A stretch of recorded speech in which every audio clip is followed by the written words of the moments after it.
So now that this is a little drier, I'm going to go ahead and recenter my teapot, but this time I'm going to do it right side up, which I know sounds confusing, but when it's time to trim your lid, it's really difficult with this knob sticking up to balance this upside down and trim it without this being wiggly. So you have to use what's called a chuck. There are lots of types of chucks. A lot of them are handmade. Here's an example of one I made that's for a much bigger form. But basically a chuck is like a donut of clay that flares out a little bit. And if I had a smaller chuck, I could center the chuck on the wheel and then put this on top of the chuck, and it would support this lid and it would help keep it to be a little bit more stable, and it would also protect my knob. However, you have a built-in chuck in your teapot. If you made a lid that really fits well, you can simply put it upside down on the top of your teapot and use your teapot as the chuck, which I think is pretty smart. So I'm going to choose that method. And step one, whether you're using a chuck or your teapot as a chuck, is centering the teapot or the chuck, whatever it is. That feels pretty good. I'm going to give it a check with my needle tool. Just one more little tiny adjustment. And that should be good. So now that I have this centered,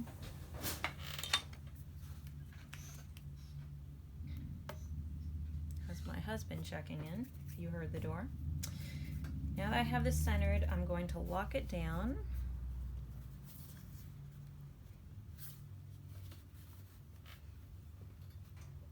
And pop my lid upside down into the teapot. So just like when I trim a bowl, I spend some time examining how much thickness I have. So I will end up taking a little bit of thickness off the bottom of this. But the other thing I'm noticing is that this is not dropping down into my teapot yet.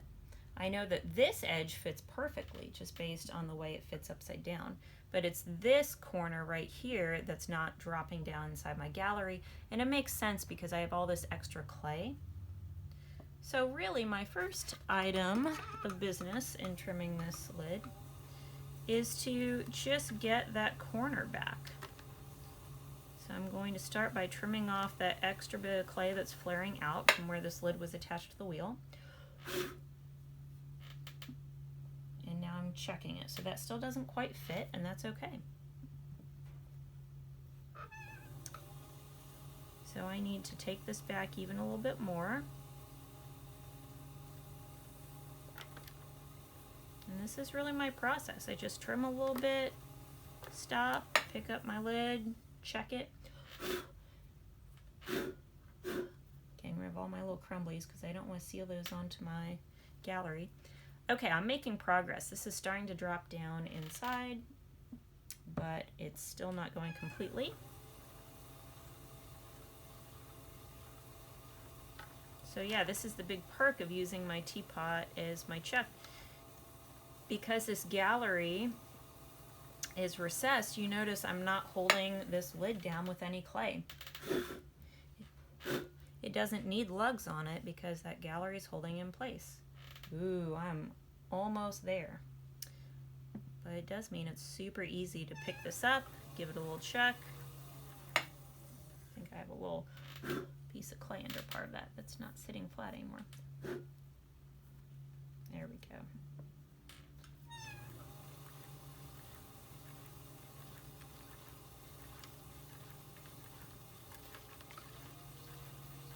Just paying attention to this little edge, making sure that's staying nice and flat and even.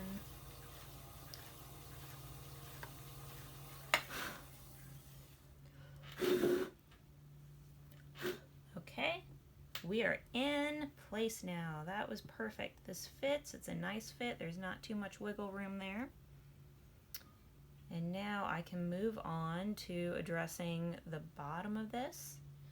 So again, I don't have a lot of thickness to get rid of, but there's a little bit right here.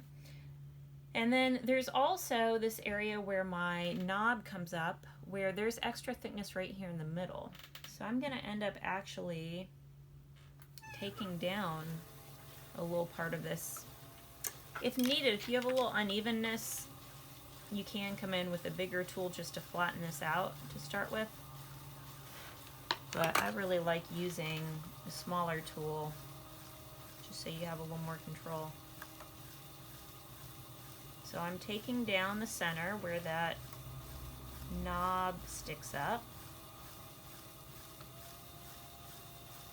I'm just going to take a little bit off this area, making sure that I keep that corner nice and rounded. I really don't want that to chip as somebody puts it into the teapot gallery.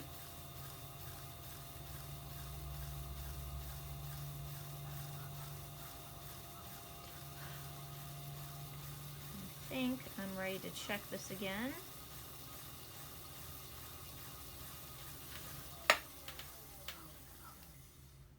Okay,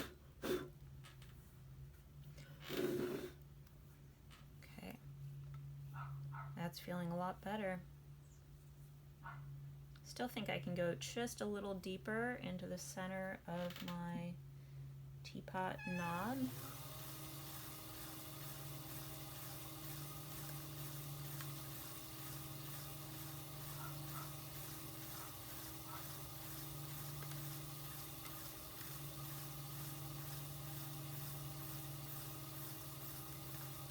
Notice when I hold this tool, I'm always trying to brace my hand somehow against my other hand, which is making contact with the pot.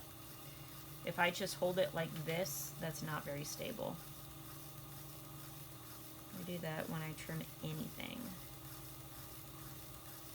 Staying even is all about finding a way to stay stable and really hold your tool still.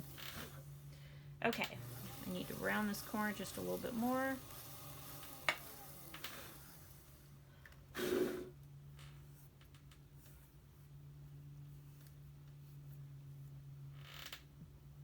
That is it. Now I have one last thing I'm going to do while I have this on the wheel. When you are making a teapot, it's really important that you put an air hole, because when you go to pour your teapot, if the liquid fills the spout, you need some way for air to come in as the liquid goes out, or else it's going to create a glug, glug, glug, glug kind of thing, which is not great. So I'm going to put this little air hole or steam hole in my lid like most potters do.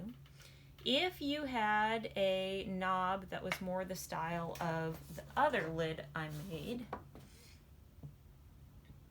like this, you might end up putting the air hole to the side. But on a knob like this, it's kind of a little bowl. I like to put the air hole right in the center. And since it's going to be in the center, I'm going to use my wheel. I'm using a drill bit to make this hole. This is just what you'd use with woodworking. And I'm finding the center and just very gently pushing down. I'm letting the drill bit do the work. I'm not pushing real hard. I'm just letting the blade of the drill bit be what goes through this. And I'm through. So I know you couldn't quite see what was happening there, but there's my hole. And it's gone all the way through. There it is on the back. And I'm just coming in with a trimming tool to knock down the sharp little shavings that were popping up. Just doing a little scrape. If needed, I can come in with my nail tool and round off the edges of that hole again.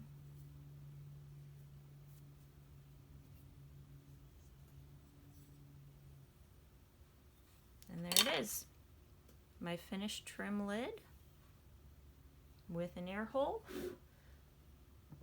fitting right into my fully trimmed teapot.